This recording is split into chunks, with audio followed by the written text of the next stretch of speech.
Good evening, everybody. We're back at the round table again tonight. We've got a dungeon talk again. We've got a couple of people hanging out here with us, as well as my itinerant co-host and partner, Vince. So I'm going to kick it over to him and let him give us an intro. Yes, I am back. You thought you could get rid of me? Well, you're wrong. Okay, so dungeon talks are continuing to move and progress apace, and this is what, number 4? John? Yes. Number 4. Okay, so this is number 4, and we're just going to do a general discussion about geekery, what we're doing lately involving anything involving the geek culture and sundry things that branch off of that. You don't feel free to bring up any topics that are related or semi-related. This is loose and fast, as Aaron would say, and we're very informal here. We curse a lot and we do ridiculous things. That's what we're all about. So what we're going to do is we have a few new people here and some returning people. We're going to start off with Mr. Dan Mulhern and then move on to the introductions from there. Take it away, Dan. Hey, everybody. I'm Dan Mulhern. I'm a regular here on the Legends of Tabletop Dungeon Talk streams. I'm from the Philadelphia area. Grew up in my first experiences with tabletop gaming were in middle school in the 90s.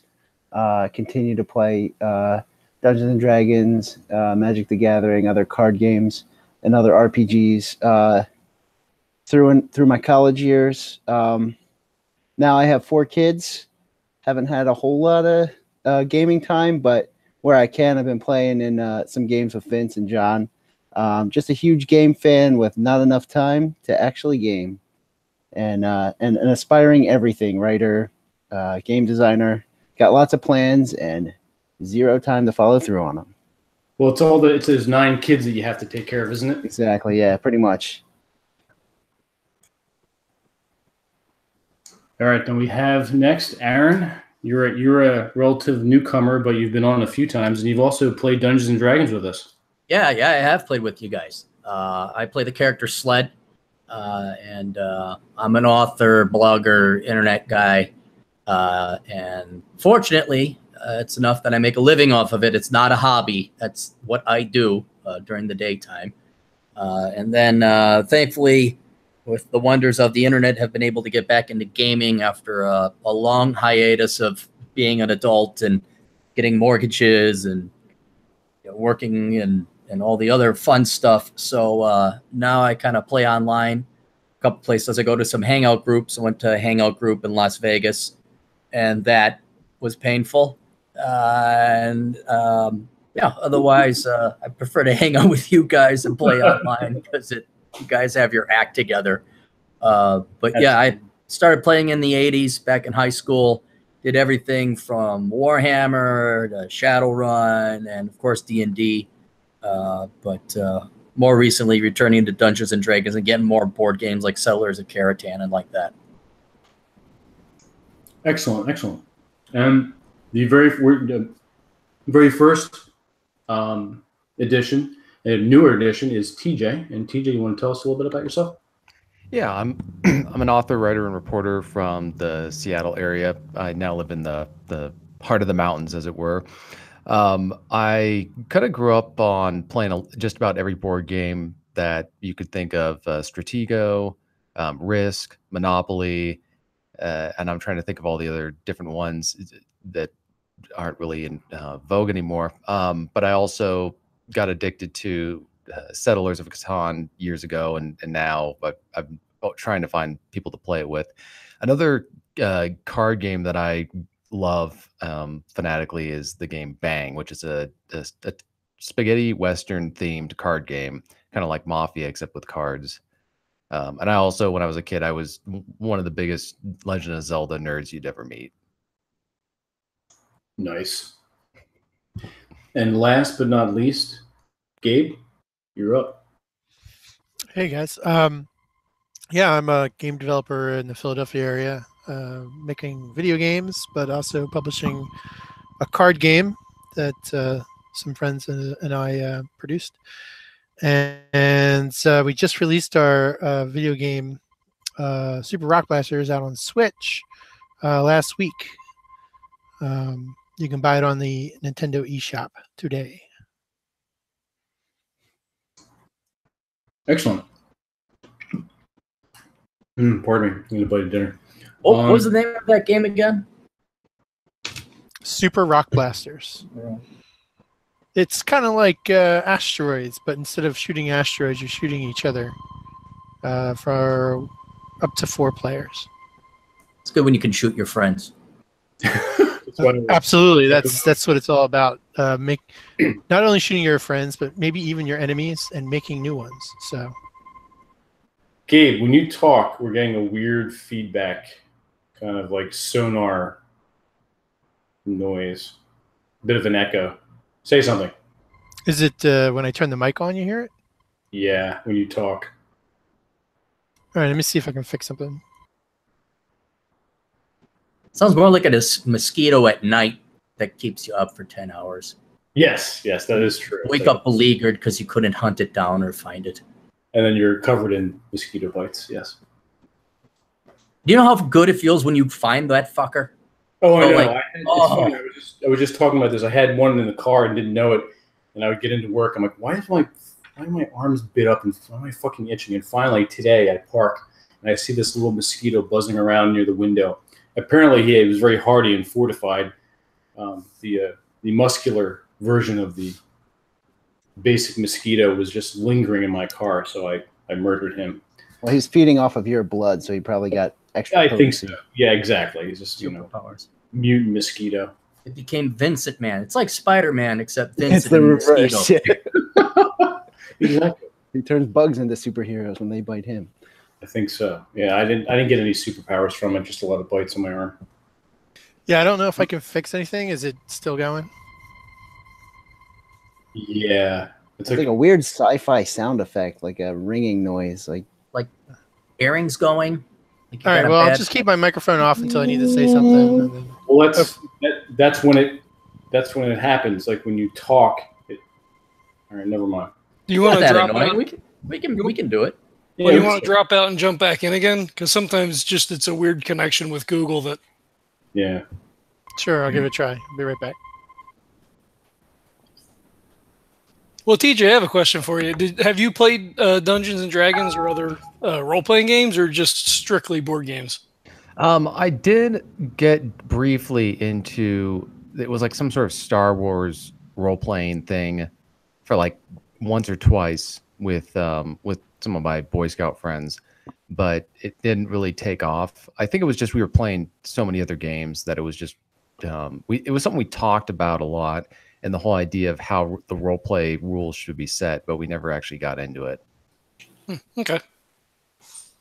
Yeah, I wonder sometimes if there's a divide between the two, where people that are heavily into board games, maybe don't dabble quite as much into the other side. Yeah, it's interesting because I think one of the fascinating parts of games is trying to make it. You're trying to, I'd say, create a balance between where a person wins because they are good at the skill that the game is focused on, but at the same time allowing for a little bit, like you can't control everything, so there's going to be a bit of luck, like when you roll the dice and all that stuff. So there's all that chance or fortune that goes along with it, but. It's interesting when I played games as a kid, or when I was playing like Settlers of Catan, or you're playing Monopoly, or you're playing Bang, how the whole who's winning the game at that moment can completely turn with the roll of the dice. And I think that part keeps it interesting, but I don't know, because I've been thinking about designing my own game for a long time, but I was just trying to figure out how do you do it where people, because if there's too much luck, then people aren't really going to be interested in the game. But if there's too much certainty by skill, then somebody who's really good can just beat anybody who's, it makes it hard to play games when you've gotten that good. So you have to allow a little bit of chance into it. Right. I think the Euro games are more based on strategy and skill than, that variability. So maybe you're looking to design a Euro game. Yeah, I'm trying to figure out how. I think you're always going to have the dice, or the die, whatever they want to call it. At least one die dice, or something like that, because that's well, at least I don't even think in Bang you have as a card game, you don't have any die. I don't believe. It's just you randomly shuffle the cards and then you flip one up, and you can get based on what you get. So there's some games where some times I was playing that game and I would get knocked out of the game very early on because I could not get a good card, whereas somebody else was constantly just being lucky and getting the card. So I think that, I don't know, it's trying to account for everything. And I think that that's where the testing, where you really got to see, is this something that people have fun playing? And if not, then you got to go back and figure out, well, what do they not like? What am I not enjoying about this game? Right. It's a pretty big market, though. I mean, there's like, I see games come across Twitter, people, I back this, or I just picked up that, or playing so and so, and I'll look at it and go, I don't know, maybe it's good. I don't know. Right. I think I'm a little more omnivorous as far as games goes. Like I'll play, light 15-minute, like you could play this at lunch, 4 or 5 times. Right. To like, the big box for Shogun, or some other heavy like Euro style game. So I'm kind of all over the board. I might be a bad example, but God. Oh yeah, I think that where it. Oh, you know what? Another game that was crazy to play as a kid was Diplomacy, which was a game. I don't know if any of you guys played it, but it takes place right before World War I, and it's all about you would, so you get to be in different countries. You can be Germany, France, England, Russia, the Ottoman Empire, and you go talk to everybody and you try to get alliances and say, I won't attack you if you don't attack me. Let's attack this person or whatever. And so then you would actually write down what your moves, and then somebody would read out the moves, and then you discover what people actually were going to do. And so we stopped playing it because everybody just started lying to each other. And then I was like, can I trust this person in real life? They can lie to me like, oh yeah, I'll totally back you up. And then both Germany and England invade France at the same time or something like that. So you get a little cynical, and then like just a lot of manipulation going on. And then by the time you're done, you're like, I can understand how they got into a war. The more sophisticated version of killing your friends, like the super rock blasters. TJ just doesn't like it because everybody just piled up on him. That's probably what happened. He came. No, because this douche. Let's get him. Because I was too honest of a man. That was right. Exactly. That's what I'm saying. Point. You're a nice guy. You came walking in and like, let's get this guy. He shows weakness. Yeah, I want to go. But isn't that the entire purpose of those games, is to kind of foster that suspicion and? Yeah, that's why we stopped doing it, because then somebody would in real life would say, "Oh, you can trust me, TJ," and I go, "Well, you lied to me during the game." He's like, "Well, that's for the point of the game," and I go, "Yeah, but I had a problem lying to you." It's like, my honesty. Yeah, my honesty should not be held against me in a. Then you probably shouldn't be playing poker at all, ever. Oh no! Crazy story. Speaking of poker, crazy story. So I was doing some volunteer work with a VFW or something like that, and I walked in and it was like a poker game night or something like that, and I went in and I was doing really, really badly, but then I ended up winning. Like, there were 2 tables and I ended up walking away with $100 that night, because people, for whatever reason, I have a poker face unintentionally. I have an unwitting poker face where if Resting I have a good poker face. Exactly. I would tell them, or they'd say, you have a really bad hit. You're just bluffing. And of course I'd give them a look like, not really. And they would think I'm bluffing, and then they would go all in, and then I would go all in, and then I'd walk away and they're like, he wasn't joking. And then they'd say, oh, this time he is bluffing. I got him. And then, cause I get 2 great hands and I'd still just clean up. So ironically enough, I can lie to people with my face, or at least unintentionally deceive them. But not with diplomacy. No. Yes. When you're forced to communicate, you have to, either be good at lying or, get screwed over. Mind you, that was back in the day when I was young and idealistic and naive. This was like when I was 15 or 14. So I have grown older and wiser, and now instead of being the puppet, I am the master. And you train on tabletop games. Exactly. You learn how to, that's okay. So let's get into that. The importance of playing board games in what they teach you, and not to get like too like serious or whatever, but one of the things that I learned from playing all these different games is learning cooperation with other people if you're trying to get the same thing done, and also learning that if you want to beat somebody, you got to get better. Like the whole competitive thing. You got to figure it. It helps you figure out problems and all other stuff. Not to psychoanalyze board games, but it's almost as though I don't know.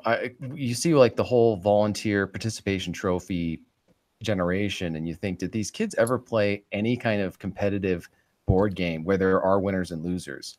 I remember when I was a kid, they were always saying it's not whether you win or lose, it's how you play the game. And of course, I'm thinking to myself under my breath, that's not how it works. Explain the Olympics, right?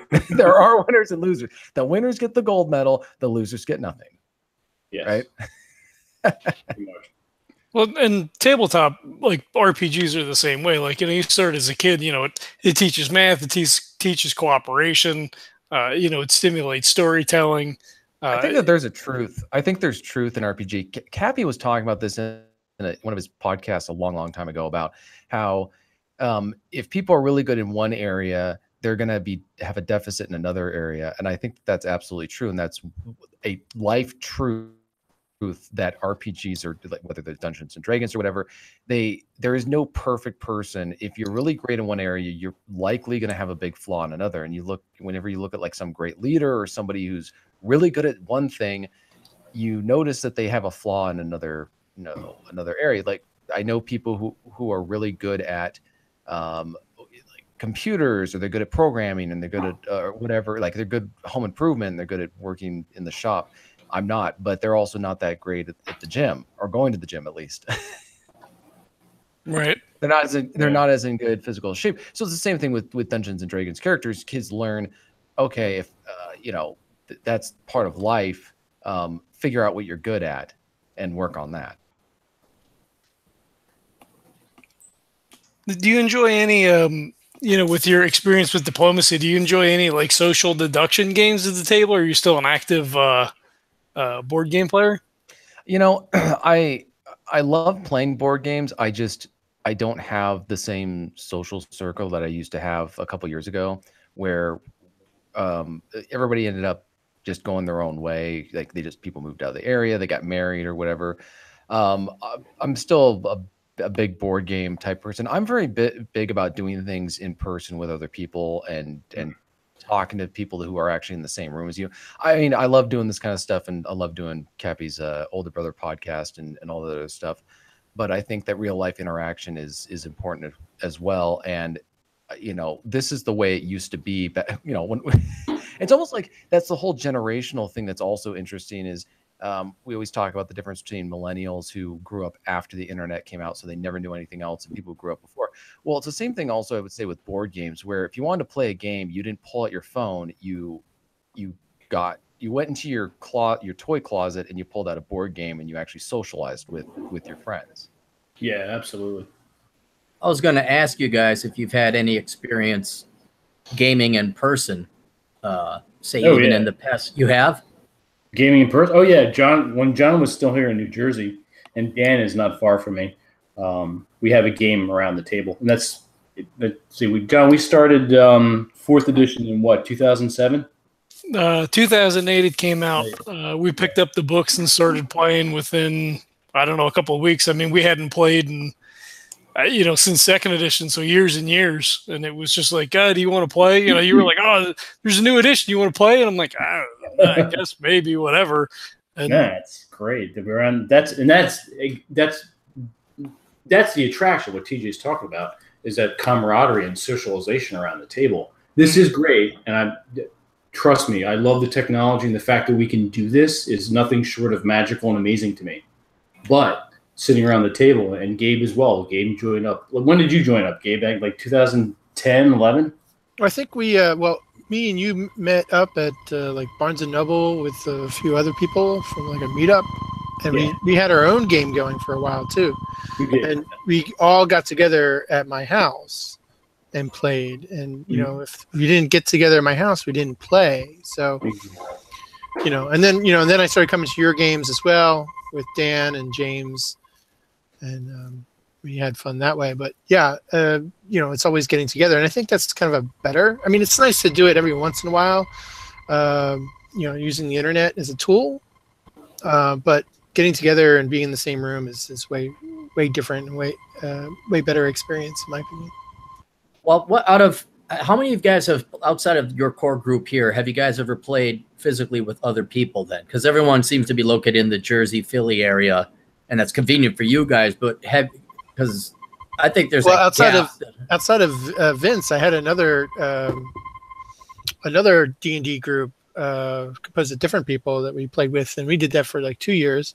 And then I would just have nights where I would just invite people over and we'd all play board games and drink beers and stuff. So it happens, it happens often enough. Yeah. Sounds wonderful. Back in the late 80s, early 90s, I would do game conventions, local game conventions in the tri-state area.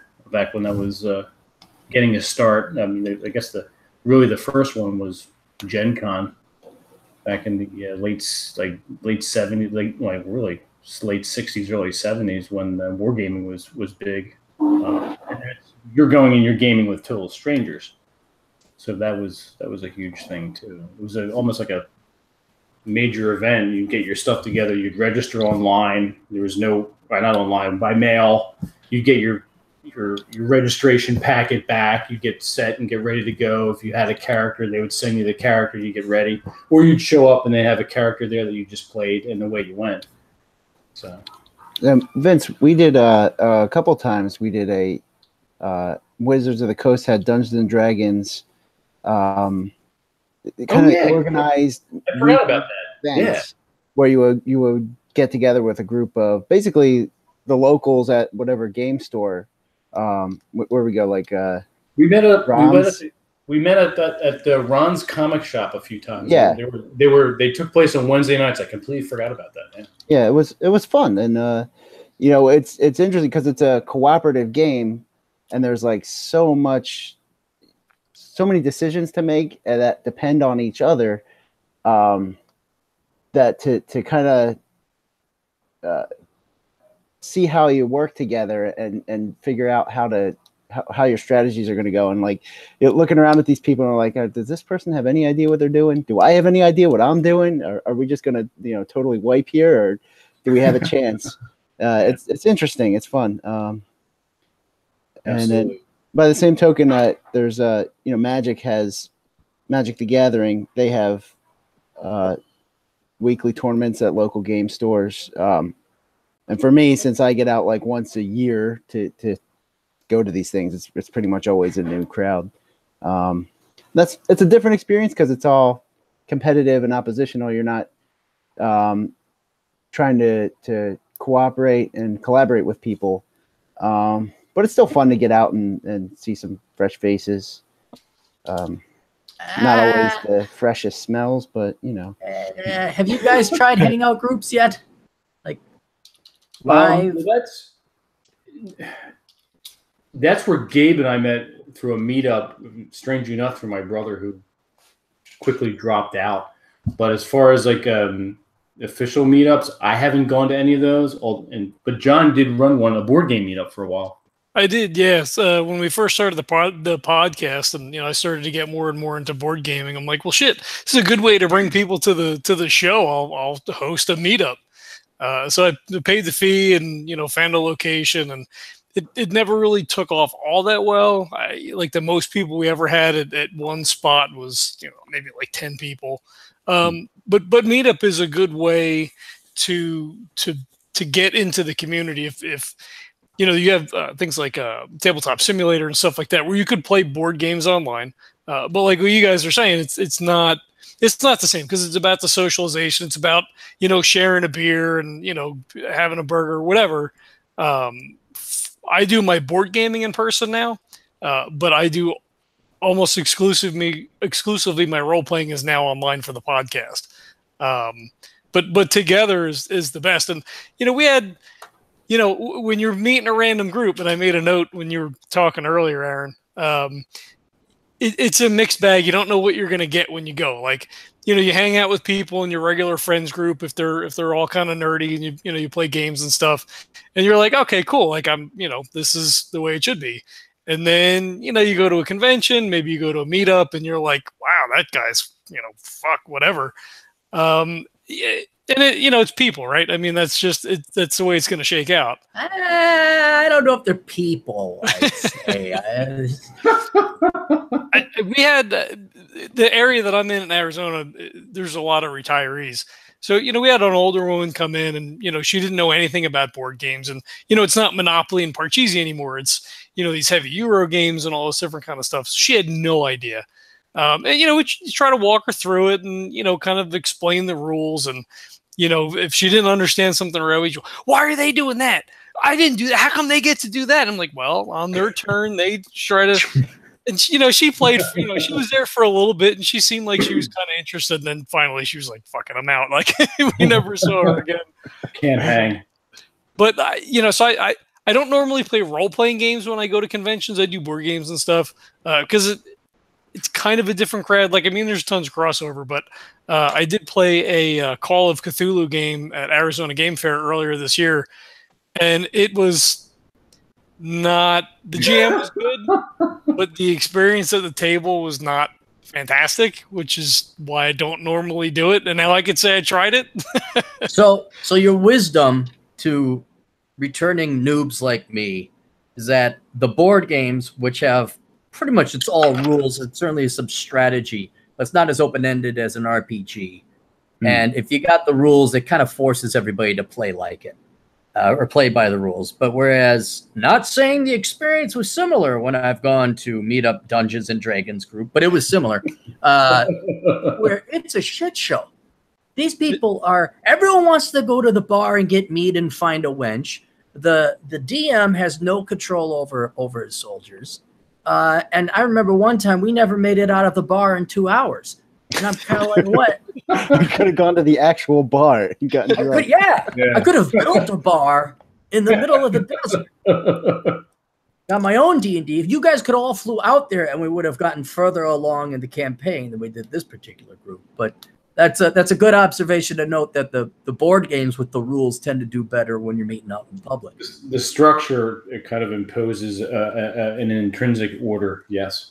Right. Well, because everybody comes to a role-playing game with a different expectation, right? So, like, if you have your and it's different for us, like for podcasting, everything is pretty tight, and we may meander and role play or whatever. But like we have 3 hours to play this game tonight because for everybody on the East Coast it's late, later than it is for me. So it's a different experience. 2 hours in the bar could be fun theoretically, if everybody's super engaged in the role playing and there's like, a bunch of side stories and stuff going on. But if it's like, hey, this is D&D, I want to go kill some monsters and shit, let's go. And everybody's like, well, I want to do this and this person wants to do that. There's no cohesion because you don't know the people, right? So you don't know what their expectations are when they come and sit down at the table. What are they expecting to get out of this game? Because that varies so much from player to player. They didn't get much out of that game, I'll tell you that. Lots of meat and bar wenches. That was about all that happened. Well, and it brings up another question tangentially to that is the social contract when you sit down at the table, right? So, GM, you find a GM, whether it's on Meetup or, your friends group or whatever, and they're like, all right, cool, I'm going to put this story together. I'm going to run this module. And then the expectation is when you sit down, it's like, okay, you put this work in. We're along for your story. And not that they're driving the story because the players do that. It's a cooperative thing. But the expectation is, okay, great. We're going to go and find the MacGuffin and not like, oh, we kill the bar owner and then we run the bar forever now. And like that, we hire our own adventurers because fuck, that shit's dangerous. Well, what you would think there'd be at least this understanding and etiquette, I guess, that if the DM put in the time and effort to put together this campaign and other people came to play, And these were sadly not rookie kids who were 13-year-olds who just hit puberty last week. These were like people in their 20s or so, maybe one in their 30s. But I was kind of appalled where, like, here's this DM. He put together this campaign. He had notes, he had charts, he had maps and everything. Pretty good storyline. What we did get into it, and I was just kind of I wouldn't say insulted because they weren't insulting me, but they were insulting this guy that put all this. But then he completely just didn't care. Like, he didn't move him along because the DM has a little bit of godlike control. He can move it along in subtle ways, but he didn't. He just completely capitulated. So in one of my games, the game has been taken forever. It was like 2 years, and they still hadn't been like past like level 2 or something like that. But they were like hotly debating what their next move should be. And I think they spent like a half hour trying to figure out this elaborate plan for not getting caught for something that I did not have in the campaign at all. You know, like they were trying to like take every consideration, and they were just like, guys, you're a bunch of fucking heroes. Be heroes. Stop trying to not die and just go for it. And so they kind of looked at me and was like, you're right. And they just stopped what they were doing. And they're like, let's do it. And they all charged out into battle, and, you know, they put caution to the wind, and everyone actually started to have more fun because they weren't worried that I was going to like have some elaborate way of killing them off. I just had a story to tell and something that they would have fun playing.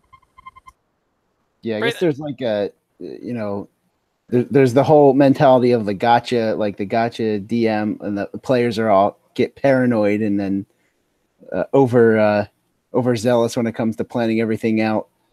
But you know, the DM could just drop a rock on your head whenever he wants, so it's kind of pointless. And I think that's kind of the old style, right? I mean, like Right, up through the you know, the 80s and stuff. It's like, you know, DM is God and bring food and like, you know, do all this. Like, yeah, okay, dude, you're running a game. Like, we're playing here together. Don't be a dick, right? Like, I mean, and you know, I think, and I'm sure there's probably groups that still play like that. That's not my aesthetic. I wouldn't play with people like that because it's not like that. But, you know, again, you know, it's the social contract. You're like, yes, I acknowledge that you've done, you know, this amount of work for us to have a good time tonight, and that's awesome. And thank you for doing that. And let's tell a story together. Now, I have played some first edition AD&D, and that game's brutal, man. I had to have people have like 6 backup characters just because they would just die left and right anyway. So, you think maybe that's where that kind of mentality came from, when the game was just like more hardcore and less forgiving? That you know, players became more paranoid. When the game first came out, there was really nothing to compare it to. I mean, that was it. So yeah, that was the role-playing game. We're just going back and saying, oh, well, this is what we have now. And then first edition, you know, it's, whoa, okay. There's not a lot of hit points. I mean, it's a brutal game mechanically is hard, you know. Yeah, but it was, you know, we guinea pigged that when it came out. So you're saying the later editions were they loosened up the statistics and it got the books themselves, the rule books got a little more streamlined, and they were outlined better as far as how it made sense when you went to read the rules. Because if you look at the first edition handbook and the Dungeon Master's Guide, especially the Dungeon Master's Guide, there's shit everywhere. You're going to find a stat here on page 10, and then you got to jump to 86 to find out how it's adjudicated, and then there's something over here that doesn't make sense, but it's on page 45. So it's like a fantasy flight book. yeah.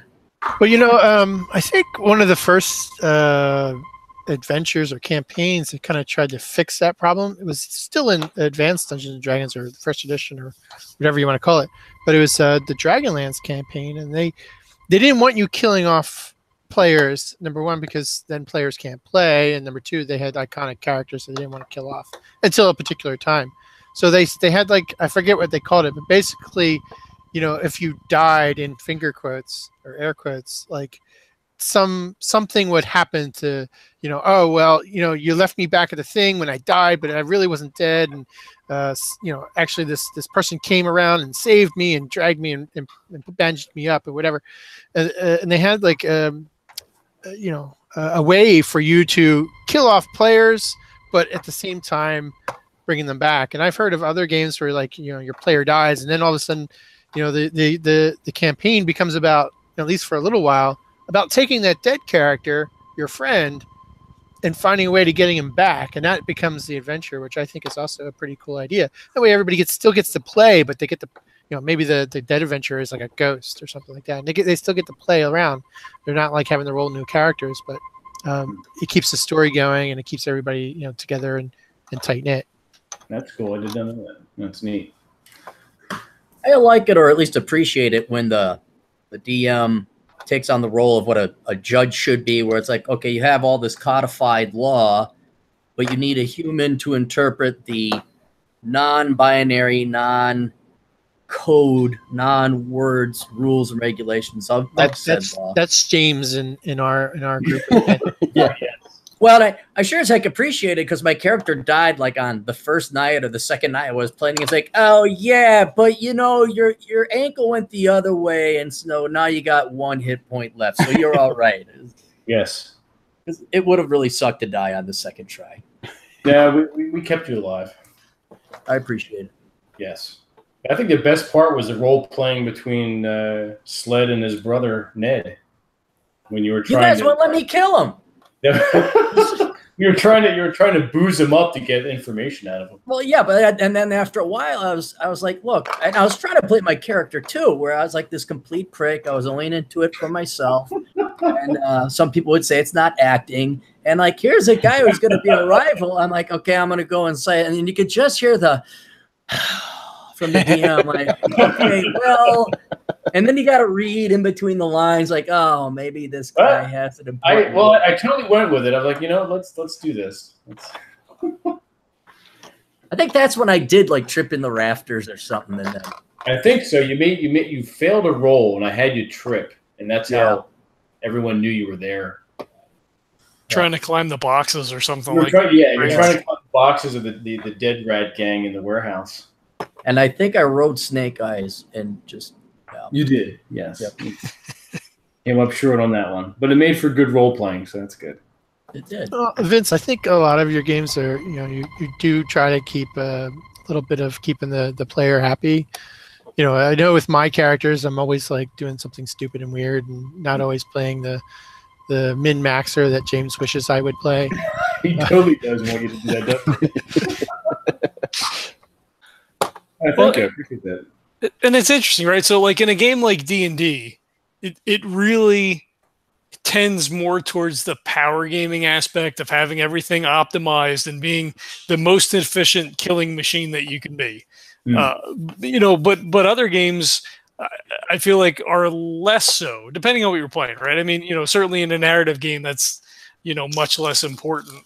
Maybe something like Warhammer that has so much lore behind it. Not that D&D doesn't, but I think D&D in particular kind of lends itself to sort of that mindset. But like anything in Savage Worlds, take a fault, take a hindrance, take things that are gonna mechanically be bad for you. Numenera, same thing. Cypher System, Warhammer like that too. Right, but then it gives you a good role playing hook. It informs the character and sort of like gives you some space in the world and things that you can work with. That like I don't think D&D does that really well. Now Fifth, a little different, like has flaws now and bonds and things like that, so you can kind of hamstring yourself a little bit in a role playing aspect. But I think when it comes down to the nuts and bolts, though, still like okay, I get a +4 if I play this race to do this thing, so like it starts to inform those decisions right from the get-go. That's I gotta say, one of the funner things was just randomly selecting the character sheet that was pre-made and like, okay, this is what we're gonna do. Is that what you did for our campaign? Yeah, and then it turned out to be exactly me. So which was just a weird statistical. I mean, height, weight. I'm surprised he didn't have my same middle name. It was really kind of, and he's from Milwaukee, Wisconsin. Holy shit! But no, it was just kind of cool because once you say I don't have this vested interest personally, emotionally, psychologically in this character except to play him or her, you randomly pick one, and then it makes the game a lot more fun in that you have to be that person. in addition to all the other, okay, what do I optimize my weaponry? What is my strategy going to be? Do I want to use this potion? Okay, what equipment or gear do I want to take? But because you are interacting, it's not a purely linear robotic game. You are going to interact with other characters in the party. And so to really try and take on that role, I think adds a lot of color and flavor and fun. Now, for all the regular role players, then, do you find that you always bring a piece of yourself to a character, or do you explicitly try to play something that is completely not like yourself? I really can't speak to that too much. Maybe in the NPCs that I play, but my role playing history hasn't been actually playing characters.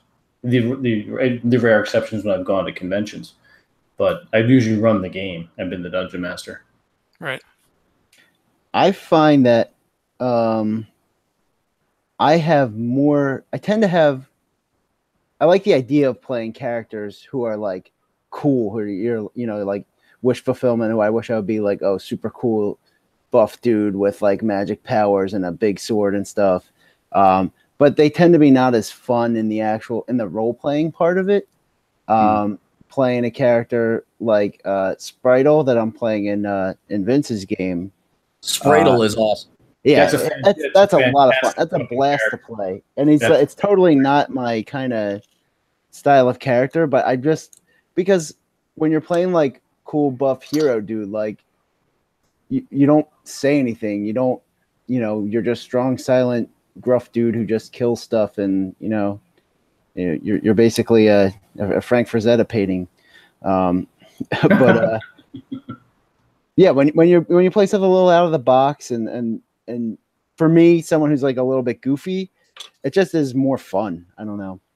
Yeah. Do you think that playing that opposite to yourself kind of character doesn't give you a touchstone to relate to when you're trying to role play a character like that? Well, I mean, I can't say he's like totally opposite me. Like there's definitely parts of him that are, that I identify with.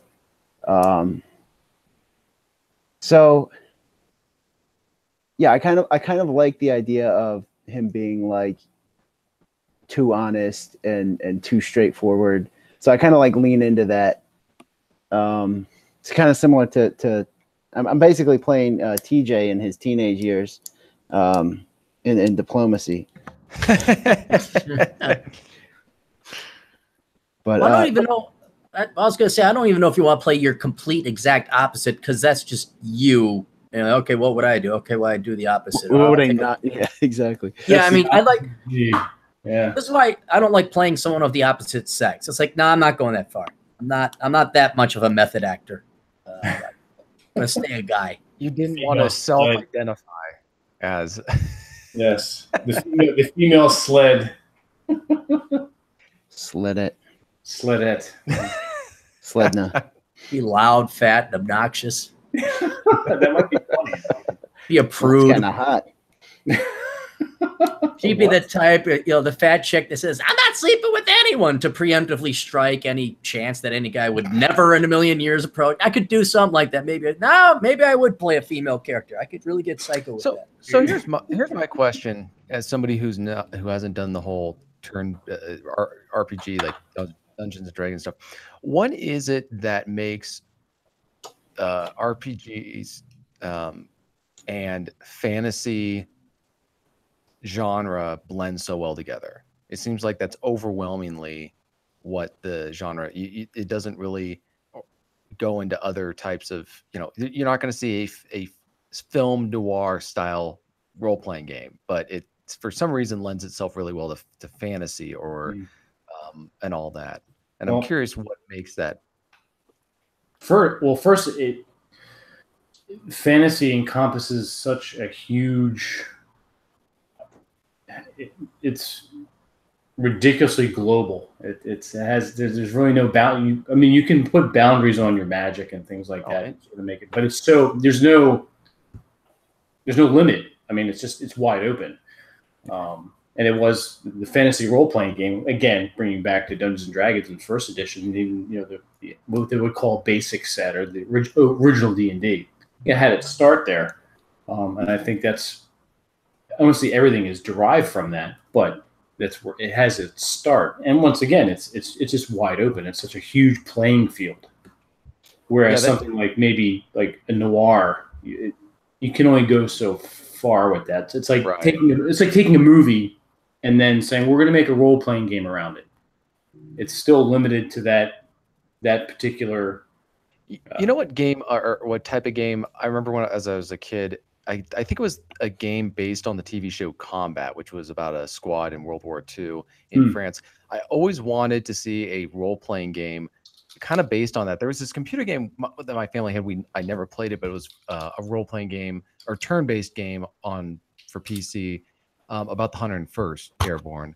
And so I always thought that something like that would be, or a board game or something like that would be cool. But it's just figuring. Awesome. It'd be it'd be all about figuring out. Because I remember when I was a kid, so this is where I get to where I really got nerdy. Is I used to have this massive collection of plastic soldiers. I had the Alamo. I had the Revolutionary War, Vietnam. He still has them. I saw his house. They're still there.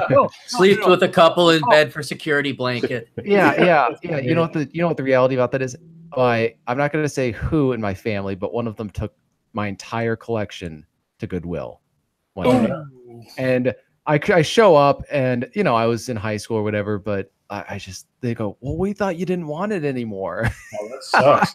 And so I saw these two, the Alamo set and the Revolutionary War set on eBay, and the only other, and there was like $20 or $30 for a piece, whereas the only other option was to buy them outright for like unopened for $300. So they basically don't. Are those the sets you would see in the back advertisement of a comic book? Yeah. Well, the thing is, those things, they don't make them anymore, and they don't make them at the same quality anymore. So I ended up getting them. So I'm actually in the process. I'm willing to admit it. I'm in the process of rebuilding my plastic soldier collection.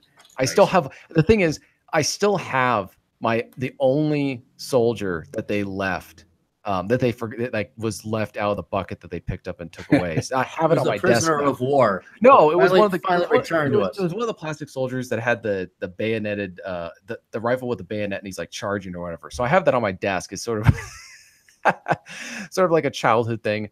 But getting to what I was originally my original point was, I always was trying to figure out how would you do a RPG game with plastic soldiers. I know that there's guys, I've met them, and it's amazing how much they break it down to like technical details and supply lines and all that. I'm thinking some games you just want to keep simple, so that, because if it gets really complicated, curious about what your guys' thoughts on this.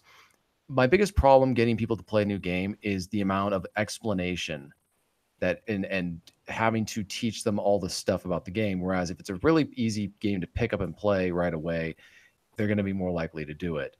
And that was one of the problems I was running into when I was trying to design my own game. I was thought, well, nowadays you have to compete even harder for their attention. Or are you trying to get non-gamers into these games, or people who are pretty experienced and are familiar with like a lot of the general concepts and genres? I almost want it to be a game where I can bring it over for a family event, like a family gathering, and we can actually get everybody to put their cell phones down for 5 seconds and play a game. And like John's old lady would actually stick it out and play the whole. Yeah, and where people actually want to do it. Lady. Well, the problem is the moment you start explaining the rules, if you go too long, people will go, "This is too complicated. I don't want to do this. Let's do something else." Like, I don't know, check YouTube to see a stupid cat video or something like that. When I was a kid, a neighbor had a game that was based. He didn't have a game, but he made a game out of these like plastic monsters and knights and things. It was kind of silly because like he was just like, well, the knights have 1 point and the monsters have 2, so the monsters always won. No matter how many knights you threw at them, the monsters would always kill 2 of them. So didn't quite work for him that way. But I just posted a link to a game that you can play with Legos. Basically, you make like mecha out of Legos, and I don't know if this is as simple as you were trying to saying it should be, but it's a pretty cool little game that you can sit there and you can make your own little mecha unit out of Legos and play on your table. It's called a Mobile Frame Zero. Yeah, what's kind of cool is one of the breweries in town has board games. So when my friends would come over, I'd manage to get a gathering of the tribe of my my friends. We'd be able to just sit there and have a beer and play games, and it was cool to be able to just do that. And it's nice to do that. Have people still wanting to do that now, despite all the technology changes that have occurred. That this stuff still has. There's still interest in this kind of stuff. Oh, board games are huge. I mean, tabletop in general, between RPGs and board games, is just huge now and such a huge upswing. I mean, if you go to Kickstarter, there's 500 or 600 games going at any particular moment looking for for funding. Yeah, and there, I mean, there is so. D&D is sort of like the hallmark for a lot of people as sort of the granddaddy role-playing game. But there are a lot of, I mean, you can find anything to suit, the style of game you may want to play. I mean, there actually are a few noir games. There's Cthulhu Confidential, which has a noir aspect to it. The regular Call of Cthulhu, 20s, you can kind of do that. Dogs in the Vineyard. Trail of like Gumshoe in general. Right. I'm sure Savage Worlds probably has a setting. Are there any Sherlock Holmes? There's got to be at least one Sherlock Holmes style game where you're trying to do an investigation. I believe there was, and there still may be. Gabe, do you know anything about that? I think there's a noir book I have. If you want, I can run upstairs and grab. Was it 221 Baker Street? No, I don't think it was like it's not the book. The little role playing game I have isn't based on Sherlock Holmes or anything, but it is like a noir, like mystery kind of thing. I'm gonna go grab it real quick, and so I can tell you the name of it. But hold on. Cool. Well, and I'll also say this, TJ. If you're bringing a group of people who haven't played at all. And I'm sure you probably know this already, but like a lighter style game, like say Splendor, or something that's just like strictly like almost no strategy at all, like zombie dice or Martian dice or something, to be like, hey, this is a fun activity. Here's a real simple thing, and then once you hook them with something really simple, then you start the gateway drug. Yeah, exactly. Yeah, and they have to be invested too. Like, so if they're like totally resistant at the outset, if they're not going to put any, if they're not willing to, take a few minutes. I'm not saying they should sit there for 4 hours and go through, an encyclopedia, but if they're not willing to go through some basic rules and stuff, they're probably not going to. I mean, maybe they would enjoy the game, but they need to have like a little level of investment and engagement from the outset, I think. But. Okay, this game, it was a Kickstarter game, I believe, and I know the people that were who made it. It's called Norlandia. It's kind of like I'm not going to call it a sequel, but they made another game called I can't remember that, like some kind of kingdom building game. But anyway, this says it's Norlandia by Evan Rowland. A fallen metropolis, blanketed in white ash, bustling port city built on top of an enormous dying beetle, blah, blah, blah. Norlandia is a competitive role-playing game, cooperative role-playing game about a desperate investigation in a frantic city. Finding the answers does not mean you win. Dying does not mean you lose. It's not about justice. It's about what you're willing to give up to get it. A one-shot GM-less RPG for 3 to 4 players. Solve the mystery with your deck of cards and a handful of dice and a corkboard. Sounds pretty cool. You could probably even do that with something like Fiasco, right? If you find the right rule set, because it's GM-less and you just it's just crazy. It's like a Fargo ending every time. Yeah, I'm looking at the page right now. It looks pretty cool.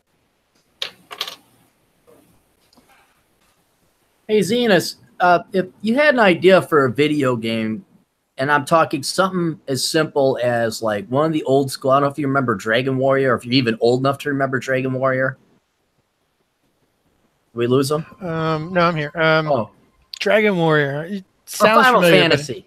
Remember Oh, you mean a video game? video game? Yeah. Didn't you program a video game where we get to shoot all our friends? Yeah. Wow. I'm just trying to think if I remember one called Dragon Warrior. I think it's old, right? It's not. It was like an Yeah. old console game, wasn't it? Yeah, Like a it Sega game or predates something? it predates Final Fantasy, but just like a top-down level where you put your party together and you got to go slay some enemies. I know it's tried to become very three-dimensional and almost gives you a seizure watching some of these video games now. But an adventure action RPG, essentially. What kind of budget are people looking for? And I mean, what are you looking at when if that a good job is to be done of it? I mean, that kind of stuff is. I mean, depending on the level of detail you want to add, it can take a long time. And there's a few indie developers working on this stuff on the side. If you were to put together a team of like 5 or 6 people and you want to be able to eat and pay your bills and stuff and you want to work full time on it, the general consensus for game development is $10,000 per month per head.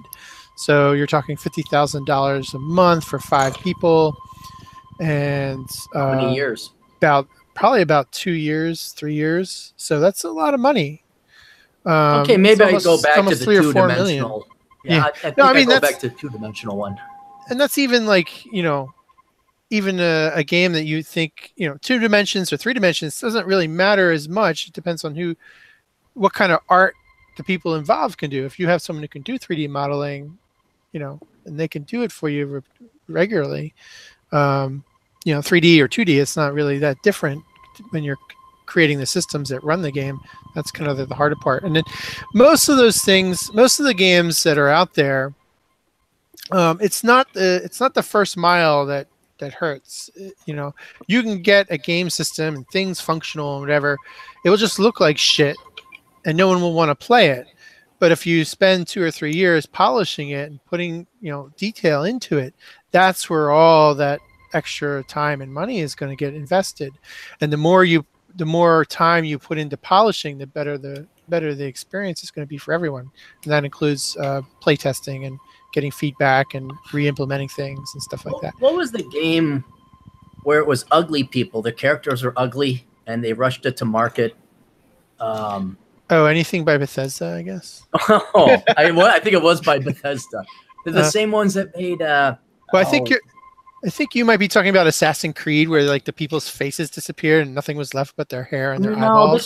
This is a space one, and it was in outer space, and the heroine was ugly, and the characters went from standard hot, 3 of these video games ago, and by its 3rd sequel, it had gotten pretty ugly. The SJWs had gotten into it, and even the media was mocking and ridiculing how bad the people looked in this game.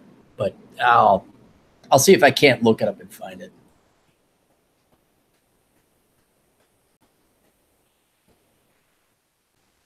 You guys don't have to wait for me on it. I think we lost Vince.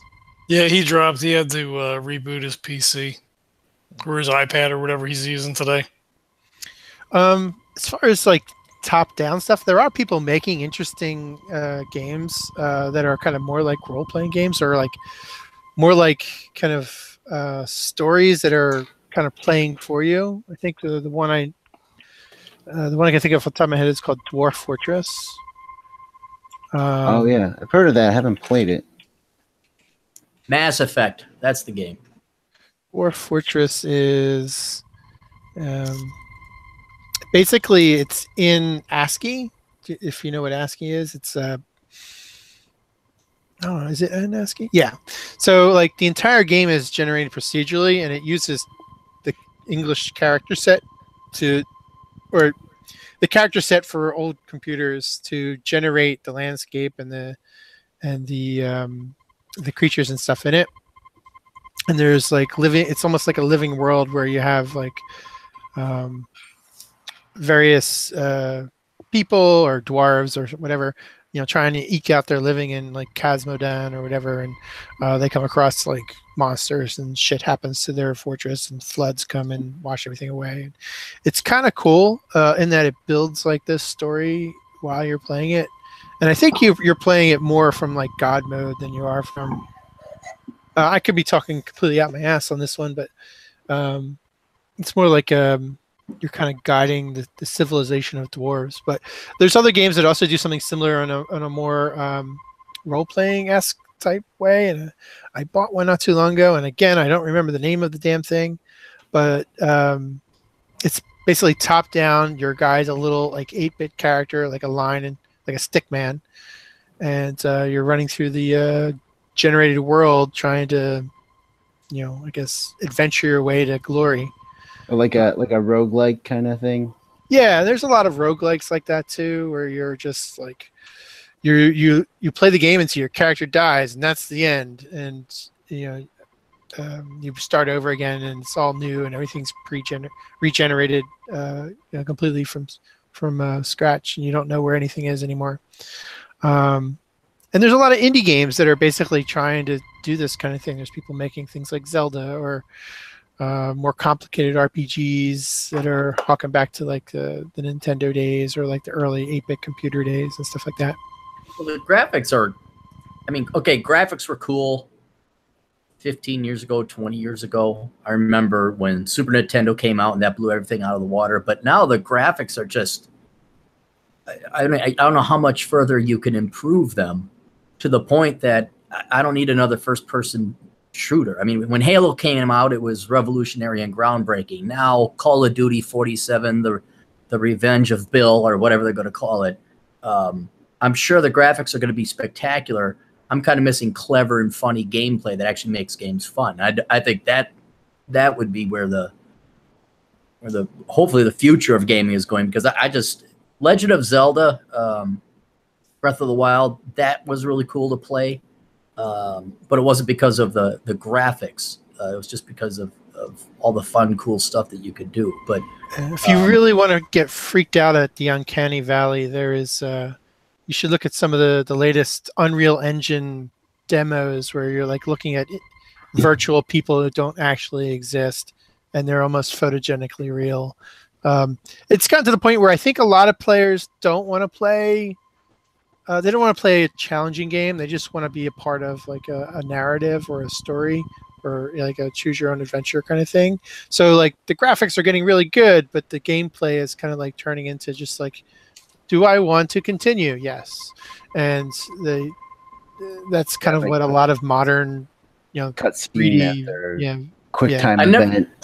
You'd never think the millennials or there'd be a generation get so lazy that they'd be lazy at playing video games. That's like that. I just want to press the red button and win and see the final end scene. We used to get yelled at, but we had to try. There was no cheat codes, man. We had to try our way through Dragon Warrior, Pac-Man. If you're too lazy to play a video game, I'm trying to it reminds me of that what was the name of that comedian? He said, if you've ever been too drunk to fish, you might be a redneck. Well, Jeff Foxworthy. Yeah, Jeff Foxworthy. Yeah. If you're too lazy to play a video game, I'm trying to think of what. That's pretty lazy. Yeah, but what? Gabe, what was this Unreal stuff where it looked? I just put a link. I just put a link to it. Yeah. So there is a different set of games coming out that are very masochistically hard. I mean, there's ones like Cuphead, which came out recently. That's beautiful. It looks beautiful artistically, and it has an interesting like story to go with it. But it's a hard game, and you just have to bang away at it like for hours and hours and hours. Same thing with Super Meat Boy a few years ago.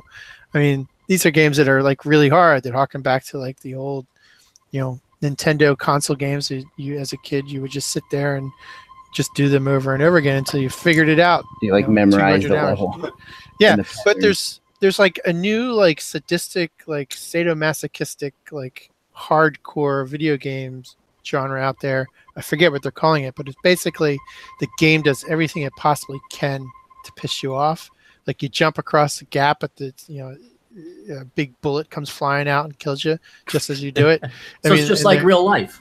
Yeah, and land on like the exact pixel, or the designers have like taken pains to like make sure that everything you do the first time kills you, and then you have to do it again, and then when you succeeded at that, there's another thing that kills you right away. And I forget what that genre is called, but it's basically hardcore, like masochistic gaming. So it does exist, And but it's a lot. Yeah, it's a in lot in the opposition indie to the other gaming. thing. Yeah. That Right, doesn't right, seem like Gabe? fun at all. Yeah, it sounded like that Tom Cruise movie where he had to memorize all of his moves to kill the aliens. Yeah, Kept that's getting basically killed. Contra. No, not Contra. What was the movie Tom Oh Cruise yeah, was what's in? it called? Edge of Tomorrow or Edge of something Tomorrow, like that. yeah. Tomorrow But Never that's what it Dies. is. You Yeah. die, you get killed by an enemy. You start over at the level. It's just like playing Contra on Nintendo. Sounds like a bad version of Groundhog Day. You know what? Just to digress, I watched that movie, and I think it would have been better had everyone died at the end. Right? I mean, is that not a better film if he dies at the end than have everybody like? Yeah, kind of the make it happy ending through? after the that kind of got pulled out of the ass was a little bit of a yeah. I agree. It just bothered me. Like, not everything has a happy ending. I mean, the fucking Notebook. You know, she dies or he dies or whatever the hell it is. I don't know. Would have been much weirder if everybody died in Groundhog Day. That's really not Bill Murray's cup of tea. Everyone just gets hit by a truck. Yeah, or when he drives the truck off the cliff, that's just the end of the movie. You're right. Although the original ending for Clerks was horrible, and Dante gets killed at the store. Spoilers for a movie that's 40 years old. Yeah, you can get it on the DVD. I don't know if it's the special edition or the regular edition, but they have the original ending. Was he's standing there, it's late at night. This dude walks in, he's like, "Yeah, what do you want?" Blah blah blah. A little bit of small talk. He shoots him, and then credits. Like, that's it. It's over. Oh shit! He wasn't even supposed to be there today. Yeah, Yeah. That's a little too art house like. It was 2 days from retirement. you're right. I heard that I think Pretty Woman, not to get further removed and start introducing elements of girls into this, but I think in the Pretty Woman she wasn't supposed to get with the guy, and they changed the ending so they got back together. Yeah, I think John mentioned that on a recent podcast. Yeah. All All right, we don't have to talk about Julia Roberts anymore. I am shocked though that I've never seen this movie, by the way. oh, don't even waste your time. Well, obviously not. My mom sat me down when like I was in the 7th grade. Here, this is how girls want to be treated, and I'm watching it. And they want to be treated like whores. No, they want to have things bought for them. So you mean they want to be treated like whores? There's a difference, Aaron. That's pretty funny. Oh. All right, back on track. Nothing. Jesus Christ. So where's everyone at with their own, like right now, their own gaming life? Is anyone doing? I mean, we talked briefly about how you got here. Is anyone doing anything? Right? I mean, I know John is. John is insane with the board games and everything else. Obviously, with Legends of Tabletop. Is anyone else gaming with something right now? They're playing something right now? Are they thinking about it? I played this game, and I've played it before a few years ago, but I just bought it at Too Many Games out in Oaks, PA. But it's called Escape: The Curse of the Temple, and it has like an audio component. And the game only lasts 10 minutes. And you start the audio and you begin playing, and the audio just kind of has like this like background music, but there's like throughout the audio there's like 3 sections, and you get like a gong or something that delineates the 3 sections, and it gets more tense as the time goes on. But the game is basically you start in a tomb and you have to try to escape, but you have to get like all these gems to kind of get rid of the curse or whatever, and you have to find the exit. And like twice in the middle of the game, you have to go back to the start of the level or the start of the game, and then find work your way out again till you find the exit. And it's pretty hard, and it's kind of cool in that you have this like this anxiety build up in you, because like, oh shit, that's the second gong. We only have like 4 minutes left. What are we gonna do? And you're also playing the game in real time, so you're constantly just rolling the dice and tallying up the results of the dice and trying to trying to cooperatively get out of the dungeon. How does the audio come packaged? Is that something like some download, or is it with the game? It actually, the game comes with a CD, but who has a CD player anymore? You can just play the YouTube. Hey! Hold on. Cassette. It comes with a cassette. It comes with an 8-track. There you go. So it was a cooperative, like, yeah, and you have board to game? like, yeah, and you have to basically it's got tiles, and you start off in the middle tile, and you can roll dice, and one of the dice sides lets you pick a tile, or I think you have to find combinations of dice. You can pick a tile, you can put it down, and those rooms will have like various like amounts of either they might have gems in them, they might not have gems in them, and you have to get a certain number of gems for each of the rooms that has gems in it in order to escape. Well, basically, you have a pool of gems. You have to get rid of all the gems in your pool. Somehow, and then you have to find the exit at the same time, and you're building this map as you go, so you don't know where the exit's going to end up, so you could find yourself trapped on the other side with no time left to get to the and you have to roll the dice to kind of move and to get things, and the dice have one side of the dice is like this black mask, and when you get that, you can't roll that die anymore until you roll a gold mask, and you can help each other out by giving each other dice to make combinations and get people out of binds and things like that. It's really cool. It takes 10 minutes to play, because it's like if you're not done in 10 minutes, you've lost.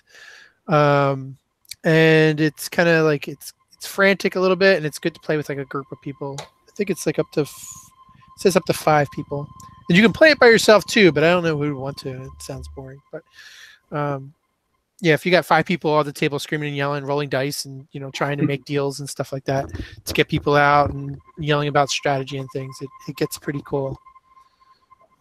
So that's what I last played a couple weeks ago or something. How about you, Dan? Anything on your gaming plate? Well, DM canceled the last gaming session, so I did. Yeah. Well, don't worry. Well, I have plans on starting this up in autumn. But no, yeah. What you were mentioning briefly not too long ago that you started gaming with your son? Yeah, just he's 5, so I kind of just introduced him to quote unquote Dungeons and Dragons, where it's basically what he picked a character. I decided I gave him some options for like what powers he wanted to have.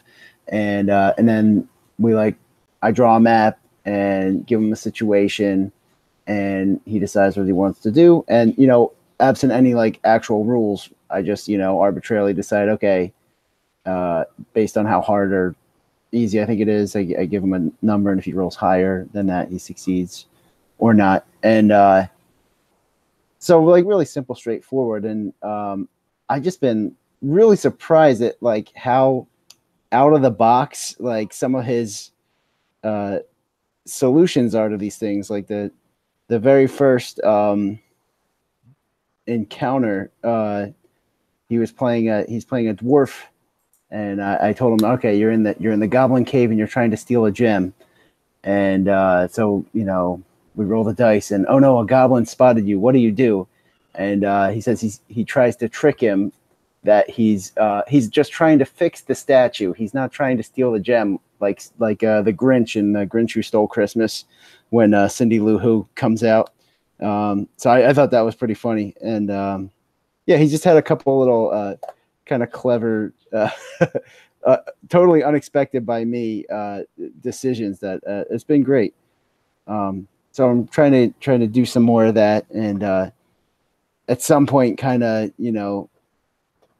make it more, introduce some more rules and stuff. But for now, it's perfect. It's just like, we're kind of telling a story together, and he's on an adventure and he's having a blast. Is he old enough to read yet? No. He's just like on the cusp, basically. He's on the Spot run books. Yeah. He's doing, he can like read individual words, but he's not like, Right, so he's not going to be into like choose your own adventure books yet. No, not quite, but I'm I'm sure he's going to be into it.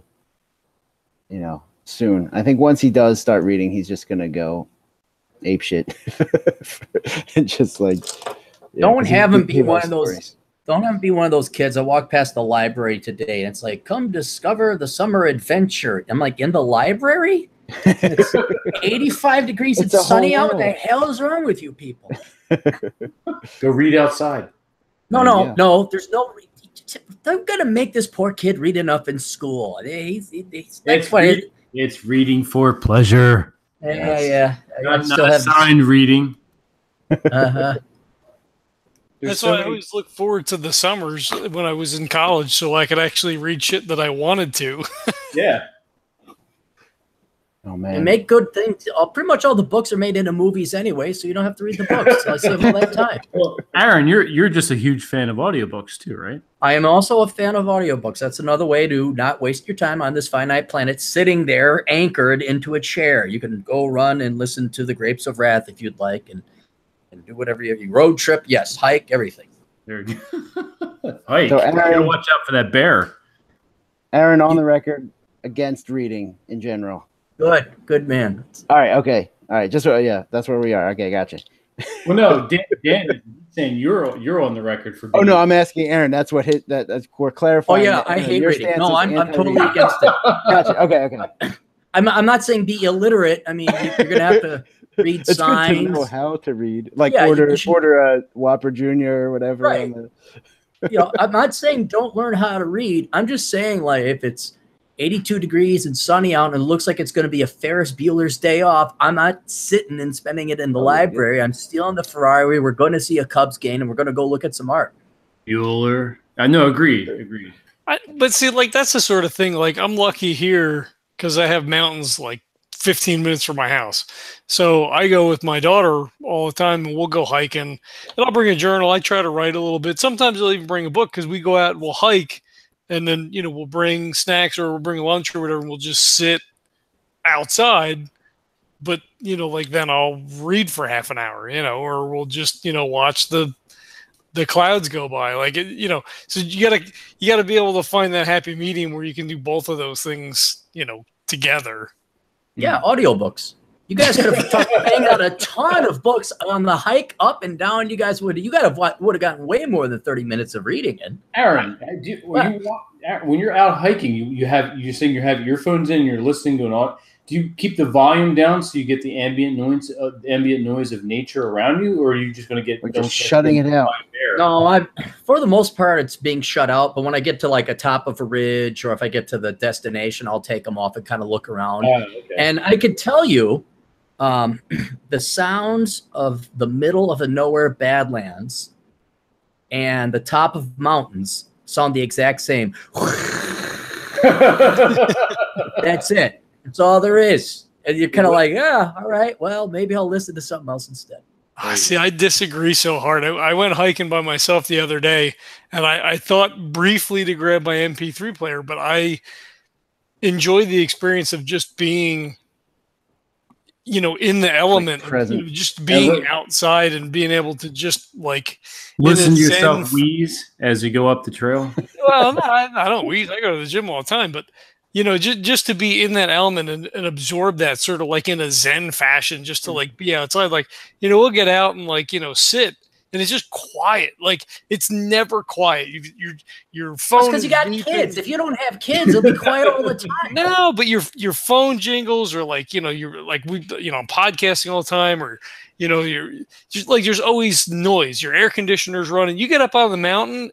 There's nothing like right. A little bit of wind. That's it. Like it's phenomenal. I've been there. Yeah. For many hours. Though I'll admit there's one cool thing, because if you live down in Arizona, and Arizona is beautiful for hiking, and yes, sometimes you can take the headphones off. The coolest thing I ever heard, and I spotted it right before it went over our horizon, was a YF-20. I'm sorry, not YF-22, the F-22 fighter plane, the new one, and you felt it, even though it was like a good 10 miles away. So I'm not saying there's no reason to take the headphones off. It's just I've hiked well over, I don't know, I got to be approaching, I'd have to do the math, but 5,000 miles. It's you'll start to tune it out because after a while it does start to sound all the same. I guess. How about no? That's for me to get out to the mountain is my like reconnection. Just to get out and sort of like recenter and just sort of be, elemental, I guess, in that fashion. Mm-hmm. I look forward to it. I try to get out there at least once a month. Like even now we're in the summer. My brother and I went like 2 weeks ago, and it's 100 something degrees here. So it's 95 degrees up in the mountain, and we hiked 7 miles or whatever. Oh, I love it to death, but I'll grant you this. Now, are you down in Phoenix? Are you up in Flagstaff, or are you at down in No, I'm south of Tucson. Oh, okay. You're kind of down south there. All right. Well, there's tons of hiking all over. I'm sure you know. One I really like is Sabino Canyon, but you go on the ridge to avoid the people. That's if you can get away from the people. And you got to hike a ways to do it. Then I could see where you take your headphones out and you go hiking. But if you're doing like Squaw Peak or anything in the Phoenix Valley, you definitely want your headphones in because you ain't going to hear no peace and quiet. Yeah, that's fair. There's not usually a lot of people when we go. Cool. On hiking talk. Yes, now on hiking.com. Whybookssuck.org. All right, well, let's steer conversation back around. For the board game players, do you enjoy a cooperative game more or something that's more competitive? Competitive. Yeah. That's camaraderie with guys. Like you can't let your friend win. You'd rather. Do I want to be happy or do I want to crush him in defeat? It's like I want to crush him. Crush. Right. What about you, TJ? As far as board gaming, I've been struggling. I used to do it a lot with friends, but now that I'm trying to rebuild my social network over. I made him. For those of you who don't know, I moved over to the central part of the state last year when I bought a house.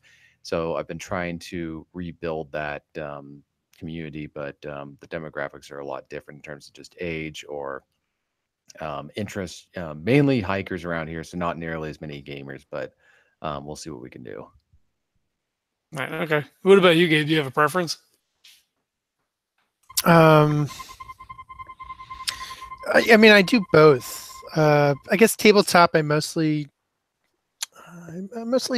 like doing short, quick experiences, and they could be competitive. But I also like doing the cooperative kind of stuff too. I do a lot of competitive video gaming, so like I get a lot of it out of my system. So like, I guess when I'm with friends, it's like, whatever you want to do, and I'm just cool with that as long as they're having fun. I'm having fun. It's more about just like hanging out and having a beer and just having a good time. And if people want to be competitive, I can be competitive. If they want to be cooperative, that sounds fun too. No, I tend more towards the competitive myself. Like I teach a lot of games at work.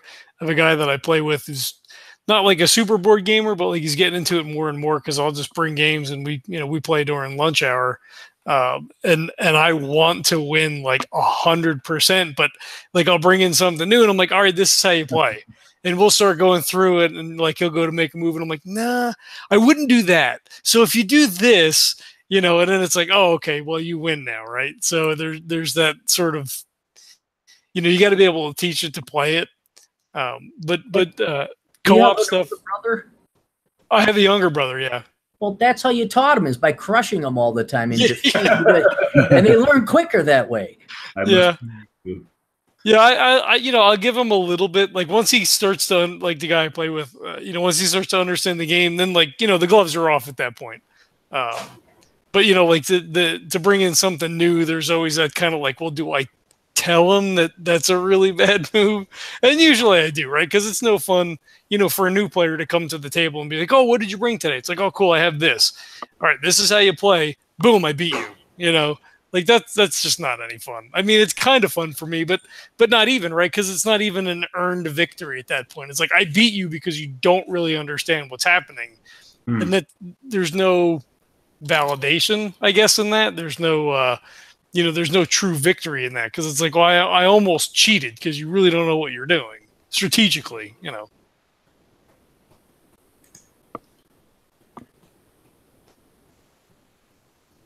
Well, I'll tell you, when I play against Danny checkers and stuff like that, I just crush the shit out of him. I don't even care. Gets over soon. That's right. It's a quick game. Yeah.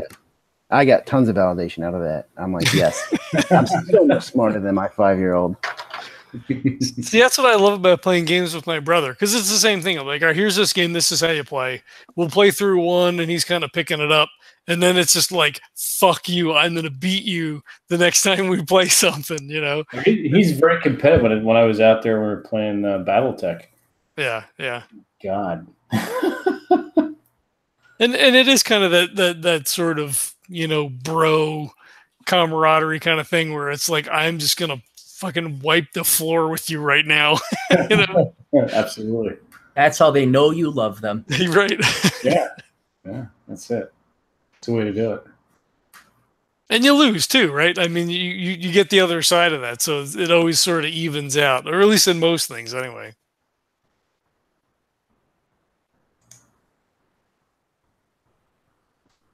Anybody see that Wasp and the Ant show? Have not.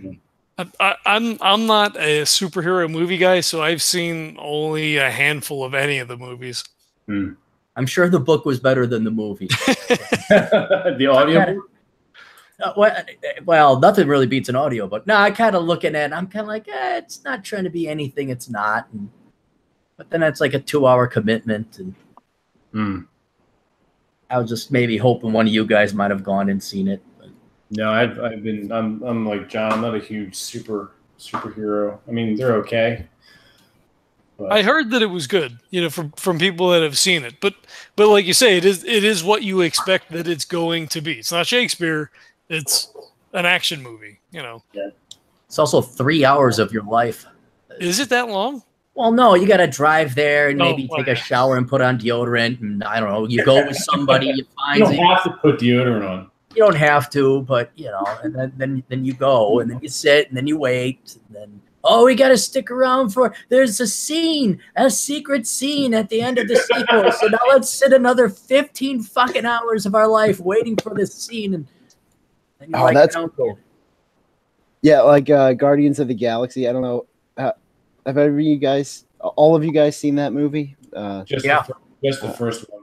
Okay. Yeah, I went to see that, and man, the movie was awesome. But I'm waiting around for this post-credit scene, and I'm dying. I had a large 128-ounce soda, and I've just been since 45 minutes into the movie, I've been having to go, and I'm waiting for this post-credit scene. It's going to be worth it. It's going to be so worth it. Just got to stick it out. Howard the Duck. Are you fucking serious? That's what I waited here for. And so I mean, I did have to change my pants and everything, but that's the way it goes. What was the end scene or the after credit scene in the Infinity Wars? I didn't get it. What was that little emblem on Samuel L. Jackson's phone?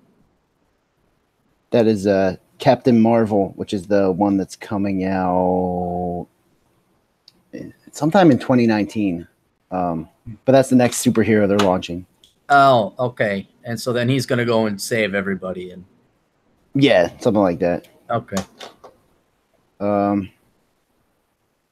They call it. I have no idea anything about Captain Marvel or any of that, but yeah, mostly I'm a fan of the Marvel stuff, but I never really read much of the comics outside of the X-Men.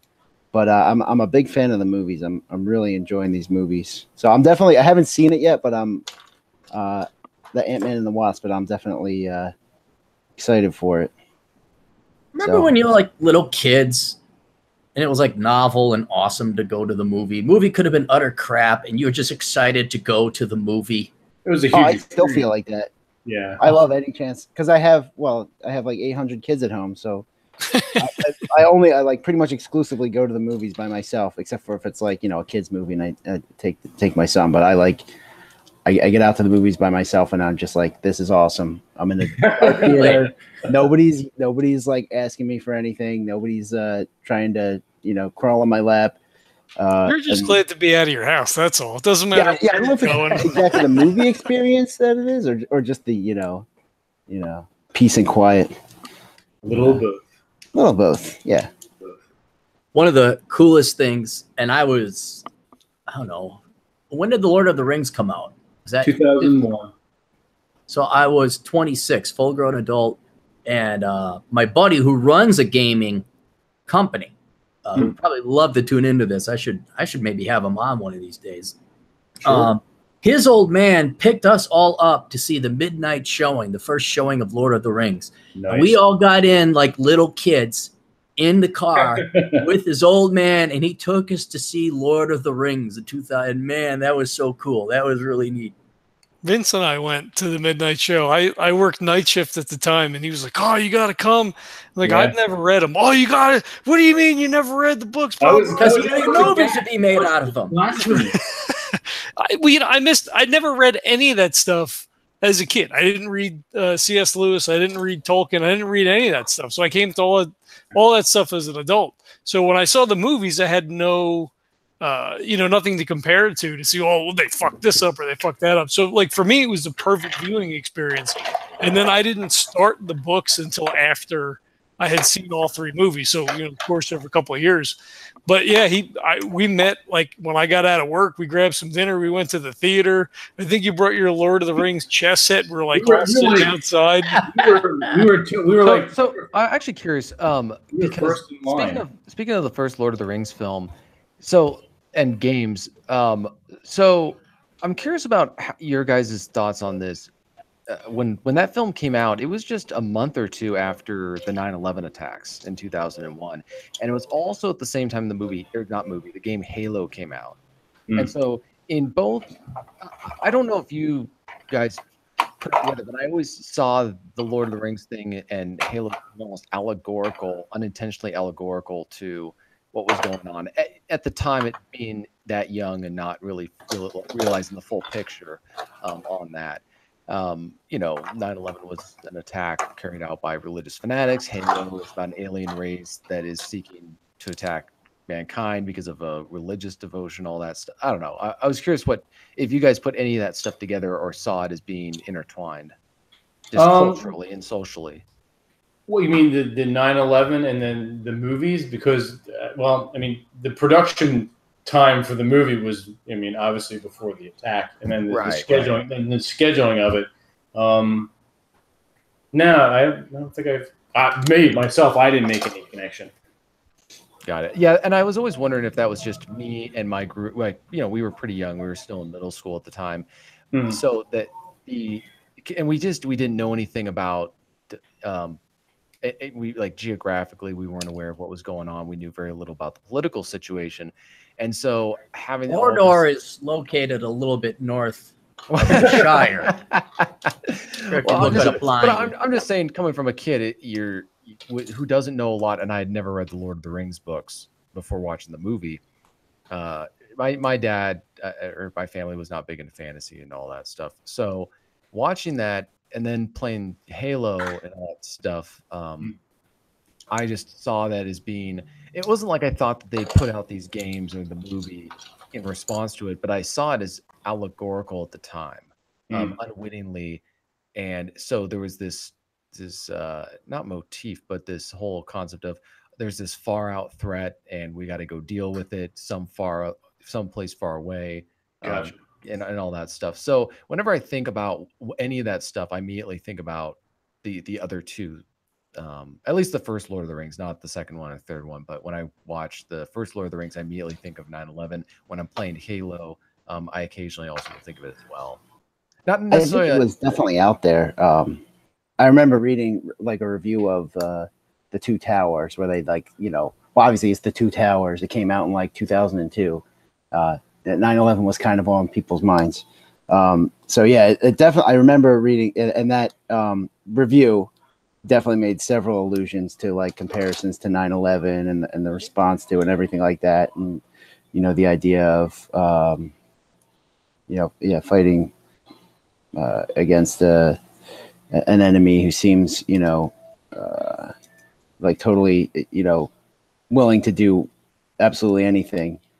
So yeah, I think it's what I'm saying is I definitely think that sentiment was out there specifically, with the Lord of the Rings movies. Like it was, I think it was part of the zeitgeist, I'd say. Hey guys, Well, I guys, gotta bugger out. I gotta take off. Oh, me too. Oh. Thanks for having me, guys. Hey, You thanks guys- for jumping in. Take care. Yeah, thanks. It was fun. All right, guys. See you later. See ya. Take it easy. Cool. Do we want to wrap up there then? Yeah, now we can talk about them. Yeah. Yeah, we could wind down now. It's been it's been almost 2 hours. But you're gonna have to add me to the list of people to trash talk because I got to get out of here. God damn it, Dan. Yeah. Go can't get some sleep. I still have 14 kids to put to bed. You. I'll see you in the morning. All right. All right. Take it easy, Dan. Gentlemen. Thanks for jumping in. Good talking. I'll see you. You. All right. Well, I want to thank everybody for stopping by and checking this out. This is fun for us to kind of like reminisce and just, talk about games and movies and, just other nerd shit and just kind of geek out a little bit. So we appreciate everybody who's took the time to check this out, post comments and all that other kind of stuff. Absolutely. Thanks for joining us. All right, there's a link in the show notes. I think. If not, I'll go back and put it in for coffee. We have our own brand of coffee, so if you want to check that out, that's awesome. It's literally brewed to order. Neil, who runs our Rogue Trader game and Fear Itself game, he runs his own coffee business on the side, so he doesn't keep it in stock per se. So if you make an order, it's literally roasted for you and then shipped out within, like the next day. So you're not going to get. I think it's the Legends blend is fairly special. Not only is it a medium roast, which is middle of the road but tasty. When Neil gets the order, he doesn't wear pants while he's roasting it, so that adds extra. It's an extra ambiance. So. That's unconfirmed. That's a rumor. It's a rumor. Because the roaster's really hot. You don't want to burn any bits or anything. Well, it's kind of a double-edged sword. You get the hot roaster, no pants, you cool off, but you could also burn the swimsuit area. Absolutely. As always, ratings, reviews on iTunes or whatever your podcatcher of choice is fantastic. That helps us out a ton. If you're on other RPG forums and things like that, if you want to mention the show, that's great. But reviews. Thank you for that. And again, thanks for stopping by. I want to thank TJ, new guest to the show. I'll have to have you back on to talk about your writing specifically, kind of get you in the mix that we've got going on here. Yeah, definitely. Cool. Very cool. It was good to have you on again, Vince. I know we hang out and chat, but haven't had you on the show in a while. Yeah. We'll be talking on Friday, business stuff. Cool. Yes. All right. TJ, hang on when after the show we gotta discuss a few things. Okay, cool. Yeah. Cool. And All you right. too, man. Thanks, everybody. We'll catch you next time. Word.